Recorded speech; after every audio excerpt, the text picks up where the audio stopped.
Hi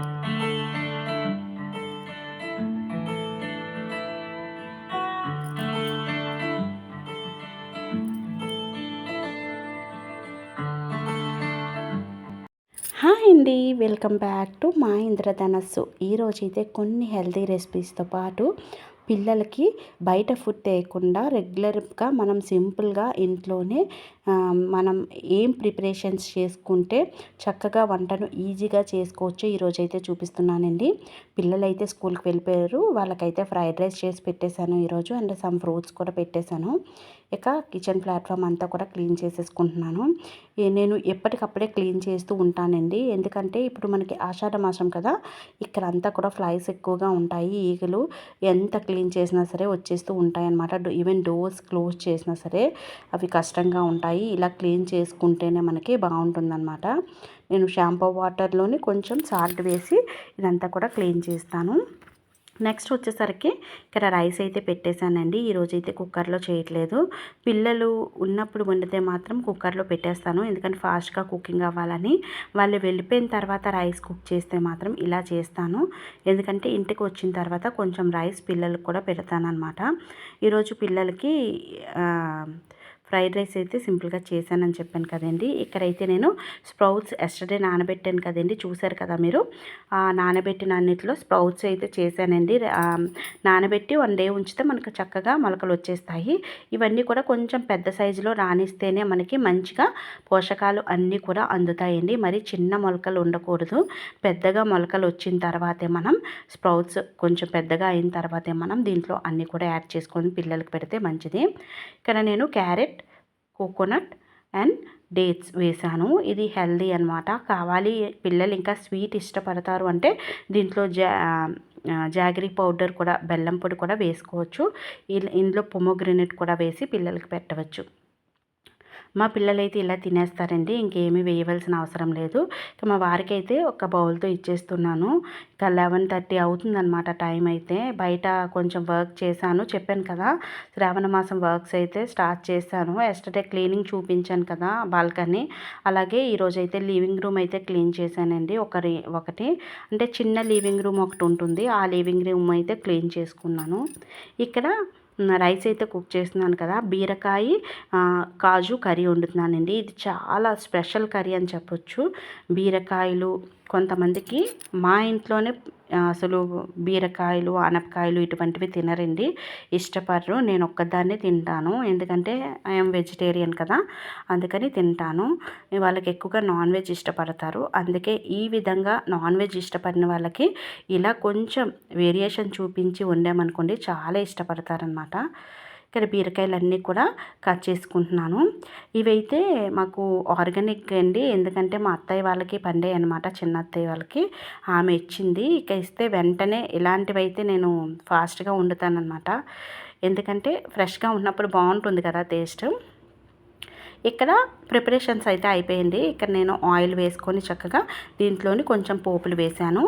ఆవాలు, జీలకర్ర, మినపప్పు, వెల్లుల్లి అండ్ రెడ్ చిల్లీ అనమాట, ఎండుమిర్చి. అందులోనే కొంచెం జీడిపప్పు కూడా ఒక 1/2 కప్ వేసుకున్నాను. జీడిపప్పు అస్సలు లైట్గా ఫ్రై అవ్వాలి. ఈ ప్రాసెస్ అంతా నేను లో ఫ్లేమ్లోనే చేసుకుంటున్నానండి. ఇవి చేస్తూ నేను చక్కగా పక్కన పనులన్నీ కూడా చేసేసుకుంటూ ఉంటాను.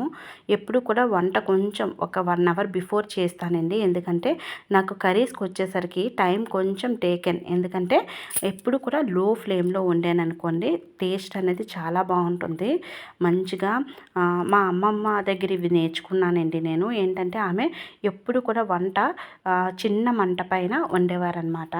అప్పుడు ఆమె అయితే ఒక్కలే ఉండేవారు, బొగ్గు పొయ్యి మీద చేసేవారు. మా మమ్మీ వాళ్ళకి గ్యాస్ స్టవ్ ఉన్నా సరే మా అమ్మమ్మ దగ్గర నేను ఉండేదాన్ని.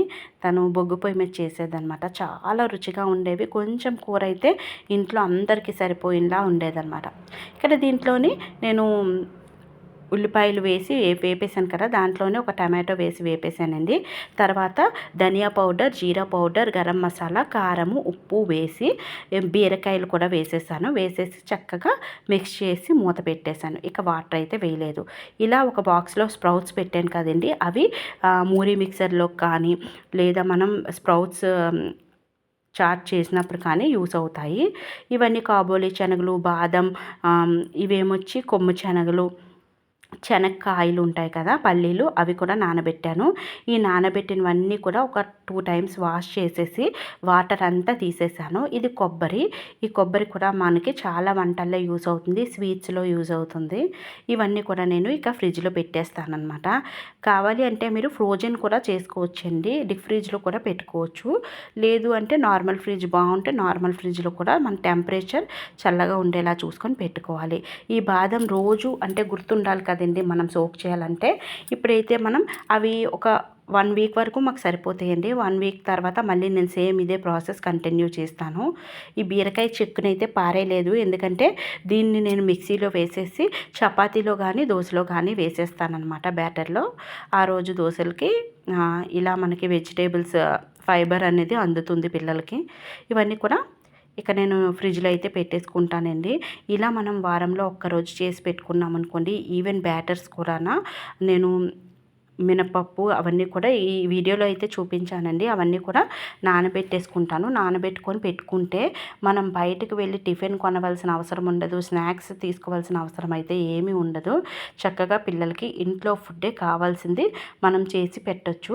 ఇక్కడ మీరు చూస్తే బఠానీలు మనకి చాట్కి కానీ లేదా పూరీ కర్రీకి కానీ లేదా మనకి ఫ్రైడ్ రైసెస్ కానీ అన్నిటికి కూడా బఠానీ యూస్ అవుతుంది. అండ్ ఆల్సో మూంగ్ దాల్ మనకి పెసరట్ లెక్క కానీ లేదా మనకి చాట్స్ కానీ అన్నిటికీ కూడా పానీపూరిలో స్టఫ్కి కూడా మూంగ్ దాల్ అనేది యూస్ అవుతుంది.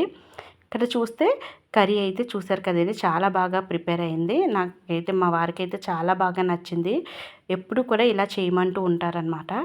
ఇక ఇద్దరం కూడా వేడివేడిగా అయితే రైస్ తినేస్తున్నాము, ఎందుకంటే మా వారు వచ్చాకే నేను తింటానండి. 2 o'clock అవనియండి, అసలు నార్మల్గా అయితే 12:30కి వచ్చేవారు. ఒకసారి లేట్ అవుతుంది, ఎంతవరకైనా సరే నేనైతే వెయిట్ చేస్తాను. ఇద్దరిమి లంచ్ అయితే కంప్లీట్ అయిపోయింది. తర్వాత ఇక్కడైతే నేను లంచ్ అయిన తర్వాత ఒక 1/2 hour అయితే రెస్ట్ తీసుకున్నాను. రెస్ట్ తీసుకున్న తర్వాత ఇక్కడ గ్రౌండ్ నట్స్ అయితే ఫ్రై చేస్తున్నానండి. ఇవి నేను పని చేసుకుంటూ మధ్య మధ్యలో వచ్చి లో ఫ్లేమ్లో అయితే కలుపుతూ చక్కగా ఫ్రై చేసుకుంటాను. హైలో పెట్టామనుకోండి మాడిపోతాయి. ఇక్కడ నేను చూస్తున్నారు కదా, ఇక బ్రేక్ఫాస్ట్లకి అయితే బ్యాటర్స్ అన్నీ కూడా కంప్లీట్ అయిపోయి అవన్నీ కూడా వేస్తున్నాను. ముందుగా అయితే మినపప్పు తీసానండి, మినపప్పు వేసుకున్నాను. ఇడ్లీకి ఒక దాంట్లో, దోశకి ఒక దాంట్లో మినపప్పు, అదేవిధంగా ఒక గ్లాస్ బ్రౌన్ రైస్ వేసాను, ఒక గ్లాసు నార్మల్ వైట్ రైస్ వేసాను, ఒక గ్లాసు జొన్నలు అయితే వేసుకున్నాను, ఒక 2 tablespoons స్పూన్స్ మెంతులు వేసాను అనమాట. ఇవన్నీ వేసి దోశలకు నానబెట్టాను. ఇడ్లీ బ్యాటర్లోనైతే ఓన్లీ మినప్పప్పు, కొన్ని మెంతులు అయితే వేస్తున్నాను. ఇప్పుడు మెంతులు వేసాను అనమాట ఇడ్లీ బ్యాటర్లో. అంతేనండి, ఈ 2 కూడా వేసేసి చక్కగా ఇవి దోశలకి, పునుగులకి అన్నిటికి కూడా ఈ దోశ బ్యాటర్ యూస్ అవుతుంది. ఇడ్లీకి, వడకి మాత్రం ఈ ఇడ్లీ బ్యాటర్ అయితే యూస్ అవుతుంది. ఈ బ్యాటర్తోనే నేను వడలు కూడా వేస్తానండి. నెక్స్ట్ వీడియోస్లో అయితే చూపిస్తాను. ఇక్కడ ఇడ్లీ రవ్వను కూడా నేను చక్కగా నానబెట్టేశాను. అంటే మరీ ఎక్కువ హెల్తీగా చేసినా సరే పిల్లలు ఇష్టపడి తినరండి. నేనైతే ఇవన్నీ వర్క్స్ అన్నీ కూడా 2:30, 3 o'clock చేస్తున్నాను. పిల్లలు ఇంకా స్కూల్ నుంచి చిన్న పాప అయితే వచ్చేస్తుంది 4 o'clockకి. అందుకని గ్రౌండ్ నట్స్ ఇక్కడైతే కుక్ చేస్తున్నాను అనమాట. ఈరోజు నానబెట్టాను కదా, ఒకరోజు ఒక స్నాక్ కింద ఆ గ్రౌండ్ నట్స్ అన్నీ కూడా ఉడికిచ్చేస్తున్నాను. ఈరోజైతే గ్రౌండ్నట్ చాట్ అయితే చేస్తున్నాను. అలాగే మనం 7 daysకి 7 ప్రిపరేషన్స్ చేసుకున్నాం అనుకోండి, సింపుల్గా స్నాక్ అనేది అయిపోతుంది. ఇంట్లో ఉంటాయి కనుక అవి వేస్ట్ కాకుండా మనం చూసుకుంటాము. బయట నుంచి తెప్పించే అవకాశాలు చాలా తక్కువగా ఉంటాయన్నమాట. ఇక్కడ గ్రౌండ్నట్స్ ఫ్రై చేస్తున్నాను. ఒక పక్క అయితే మనకి ఇవి కుక్ అవుతున్నాయి.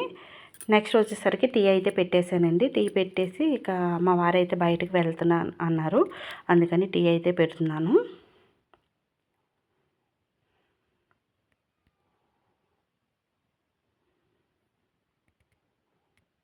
మనకి గ్రౌండ్ నట్స్ స్టార్ట్ చేసేటప్పటికల్లా టీ మరగాలి, అందుకే లో ఫ్లేమ్లోనే టీని కూడా పెట్టుకున్నాను. ఇక్కడ కొంచెం సేపు ఈ గ్రౌండ్ నట్స్ చల్లారిన తర్వాత వీటి పొట్టు అయితే తీసేస్తున్నాను. ఇక్కడ మనకి గ్రౌండ్ నట్స్ అయితే కుక్ అయిపోతున్నాయండి. ఒక 3-4 విజిల్స్ అయితే రానిస్తాను కొంచెం. ఎందుకంటే అవి శనక్కాయలు అయితే మనకి బాగా కుక్ అయిపోతాయండి. ఇవి మనం నానబెట్టినవి కదా, కొంచెం ఒక 2 విజిల్స్ ఎక్స్ట్రా రావాలి. పొట్టు అయితే తీసేసాను చూసారు కదా. ఇవన్నీ కూడా స్టోర్ చేసుకుంటాను. ఇవి మనకి ఎప్పుడైనా పిల్లలు కావాలి అన్నప్పుడు తినడానికి ఇవ్వచ్చు, లేదా మనం ఖాళీగా ఉన్నప్పుడు మనం కూడా తినొచ్చు. లేదు అంటే చట్నీస్ కూడా యూజ్ అవుతాయి ఇలా ఫ్రై చేసి పెట్టుకుంటే. ఇక్కడైతే ఇవి కుక్ అయిపోయింది. ఇక నేను అయితే బౌల్స్లో వేసేస్తున్నాను. ఎప్పుడూ అయితే ఒక బౌల్లో వేసి మిక్స్ చేస్తాను. ఈరోజు అయితే డైరెక్ట్గా బౌల్స్లో వేసేసాను. ఆ తర్వాత మా వారన్నారు ఇందులో కొంచెం ఆనియన్స్ అవి వేయమన్నారు. వేయమంటే ఇక నేను మళ్ళీ ఇవన్నీ కూడా మళ్ళీ మిక్స్ చేశాను అనమాట. టీ మరిగేలోపు ముందుగా స్నాక్స్ అయితే ఇచ్చేయాలి. అందుకని ఫాస్ట్గా ఆనియన్స్, కొంచెం టమాటో, కొరియాండర్ అవి కూడా పాపని తెమ్మన్నాను. పాప అయితే వచ్చిందనమాట. ప్రణవి అయితే వచ్చింది. ఇక ఒక గ్రీన్ చిల్లీ కట్ చేసి ఇవన్నీ కూడా చక్కగా దాంట్లో అయితే ఎవరి బౌల్లో వాళ్ళకే కొంచెం కొంచెంగా మిక్స్ చేస్తానన్నమాట. ఎక్కువగా పిల్లలకి ఇటువంటి స్నాక్స్ ప్రిఫర్ చేస్తే పిల్లలు ఇప్పుడు కూడా హెల్తీగా ఉంటారండి. అప్పుడప్పుడు మనం ఇంట్లో వాళ్ళు పిజ్జాలు, బర్గర్లు తిన్న ప్రాబ్లం ఏమి ఉండదు. అప్పుడప్పుడు జంక్ ఫుడ్ అనేది తినాలి. కానీ ఎక్కువగా ఇటువంటివి ప్రిఫర్ చేసి 70% ఒక 30% అవి పెట్టినా సరే పర్వాలేదన్నమాట. కొంచెం దీనిపైన అయితే సేవ్ అయితే వేస్తున్నాను. కొంచెం క్రిస్పీగా అనిపిస్తుంది కదా. దీంట్లో కావాలి అంటే రా మ్యాంగో కూడా వేసుకోవచ్చు. ఇలా అయితే ఇచ్చేసాను. మ్యాంగో సీజన్ అయితే అలా వేసేదాన్ని. ఇప్పుడైతే వేయలేదు. నేను మ్యాంగోస్ అవి కూడా ఎక్కువగా స్టోర్ చేయను. ఇప్పుడు నెక్స్ట్ అయితే ఇక్కడ నేను ఇవన్నీ కూడా క్లీన్ చేసి ఎక్కడక్కడ పెట్టేసుకుంటాను. నేను బ్యాచెస్గా అంటే మనకి టీ అండ్ స్నాక్స్ అయిపోయాయి అనుకోండి, ఆ యుటెన్సిల్స్ అన్నీ కూడా తోమేస్తాను. అదేవిధంగా బ్రేక్ఫాస్ట్ అయిపోతే బ్రేక్ఫాస్ట్ యుటెన్సిల్స్ అన్నీ ఎప్పటికప్పుడే క్లీన్ చేస్తూ ఉంటానన్నమాట. అంటే అన్నీ కలిపి ఈవినింగ్ క్లీన్ చేద్దాము, అన్నీ కలిపి ఆఫ్టర్నూన్ క్లీన్ చేద్దాం అలా ఉండదు నాకు. ఇక ఇవైతే సోక్ అయిపోయండి. ఒక 2 అవర్స్ నానితే సరిపోతుంది. ఇప్పుడైతే నాకు నియర్లీ ఒక 3-4 అవర్స్ అవుతుంది నానబెట్టి. ఇవన్నీ కూడా చక్కగా వాష్ చేసేసుకుంటున్నాను.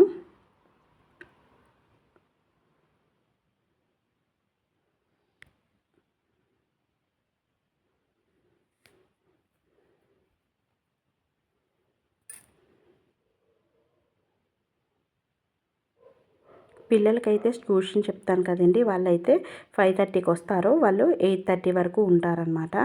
అప్పుడు వరకు నాకైతే వర్క్స్ అవ్వవు. అందుకే నేను ముందే చేసేసుకుంటానమాట. ఇవన్నీ కూడా చేసేసుకుంటున్నాను. ఇలా గ్రైండర్ వేసానండి, కానీ నాకైతే మధ్యలో ఆగిపోయిందనమాట. పవర్ పోయింది. ఇక మళ్ళీ ట్యూషన్ నుంచి వచ్చిన తర్వాత డిన్నర్ అయిన తర్వాత ఇవన్నీ కూడా చేశాను. రాత్రి నాకైతే 11:30, 12 అవుతుందన్నమాట టైం ఇప్పుడు. ఇంకా కరెక్ట్గా 11:30కి పవర్ వచ్చింది. అప్పుడే ఇవన్నీ కూడా రుబ్బాను. ఇక పడుకునేసరికి 12:30 అయిపోయిందండి. చాలా లేట్ అయిపోయింది ఈరోజు. కానీ నేను ఇవన్నీ కూడా మిక్స్ చేస్తే మనకి మరి మార్నింగ్ బ్రేక్ఫాస్ట్కి కావాలి కదా, అందుకని ఇవన్నీ కూడా మిక్స్ చేసేసి ఫ్రిడ్జ్లో పెట్టేసి కావాల్సినవి బయట నుంచి అన్నీ కూడా క్లీన్ చేసేసుకొని 1 అయిందండి ఈరోజు పడుకునేసరికి. చాలా లేట్ అయిపోయింది పవర్ వల్ల. అందుకే ఎప్పటి పని అప్పుడు చేస్తే ఇంత లేకపోను. నేను కొంచెం నెగ్లిజెన్సీ చేయడం వల్ల పవర్ పోయింది. ఇవన్నీ కూడా వాష్ చేసి క్లీన్ చేస్తాను. ఇక ఈరోజు కిచెన్లో అయితే ధూప్ స్టిక్స్ అది ఏం వెలిగించలేదండి. చక్కగా ఇవన్నీ కూడా క్లీన్ చేసేసి అన్నీ కూడా తుడిచేసి ఇక వెళ్ళిపోయానమాట. పిల్లలు మా వారు అయితే పడుకుని పోయారు. ఇవన్నీ ఎప్పటికప్పుడు క్లీన్ చేయకపోతే మనకి ఇన్సెక్ట్స్ అవి ఫామ్ అయిపోయి అన్నీ కూడా బాగోదన్నమాట. కిచెన్ అన్నీ కూడా క్లీన్ చేసే నేను పడుకుంటాను. చూసారు కదండి, మన బ్లాగ్స్ ఎలా అనిపించాయో కామెంట్ సెక్షన్లో కామెంట్ చేయండి.